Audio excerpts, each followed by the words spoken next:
Hi there, Tiffany here with Franchise Frankness, and today I'm going to talk about what I would have done differently. So this story starts in the suburbs of Atlanta. I was working on a pad deal in a prominent lifestyle center. The LOI was fully executed, fully negotiated, and I was waiting on a lease draft from the landlord. So during this time, I usually have an engineering firm do code research on the site so that I can estimate a project schedule and any permitting costs that come along with finishing the project. So the due diligence report flagged one major issue called the sewer capacity reservation fee. And as I dug deeper with the engineering group and with the city, I found out that this fee for restaurant use would be in excess of $300,000. So I instantly knew that this would throw a wrench in the approval process on my end, on the corporate end. So I rushed back to the executed LOI and just wanted to make sure that it had the landlord as picking up the impact fees, that the landlord would be paying the impact fees on the project's behalf. And sure enough, in the LOI, it clearly stated landlord shall pay all impact fees. But then I started to wonder how can the landlord's ROI work with a $300,000 hit in fees, plus they're delivering the whole work letter, plus they're doing tenant improvement allowance. So I thought it was best to just give them a call and clear things up and just make sure that everybody knows that there's this giant fee coming. So I set up a conference call. I brought up the findings of the engineering report, offered to send them a copy, basically started to go through this sequence of events, right? I can't pick up a building permit until these fees are paid.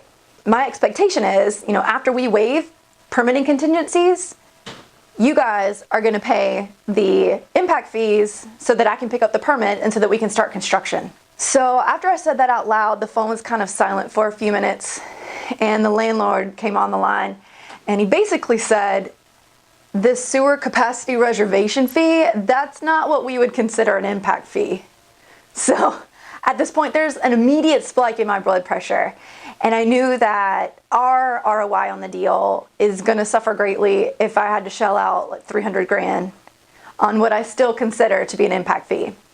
So long story short, all the attorneys got involved, and since we had not executed the lease yet, we had just a little bit of leverage, and we ended up splitting the cost 50-50 with the landlord. So he paid $150 and we paid $150. Still a large fee, but better than the $300,000 hit that either one of us would have had to take in whole. So what would I have done differently in this case? I would have certainly defined what an impact fee was. And for the record, after this project, I did exactly that. So if you're interested in what that definition is, I'm going to write it down below. But in a nutshell, it goes something like this.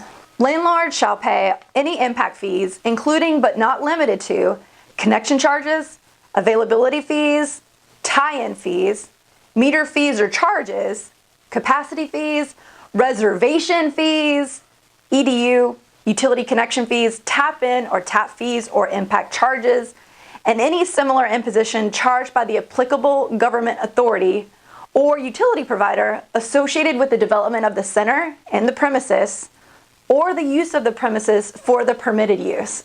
So that's a mouthful, right? But that statement kind of covers blanket-wise any sort of what I would call an impact fee. Secondly, I would have alerted the landlord immediately when I found out about the fee. I would not have waited a couple of days like I did. I would have called him up immediately and told him, look, there's a $300,000 hit coming on this project. And the reason I would have done that is even if the fee would have been on us to pay, I would have still called him, because in some municipalities, the developers of a large project will have relationships with the city, and there could be impact fee credits or something of this nature that can help cover some of those unforeseen costs. It's important to remember that impact fees, after they're paid, are an asset of the landlord. They stay with the property long after you're gone. And it's because of this that my normal negotiating stance is to have the landlord pay any and all impact fees. As always, thanks for watching. If you liked this video, please give it a thumbs up. And if you haven't already, please subscribe to our YouTube channel. And I'll see you in the next video.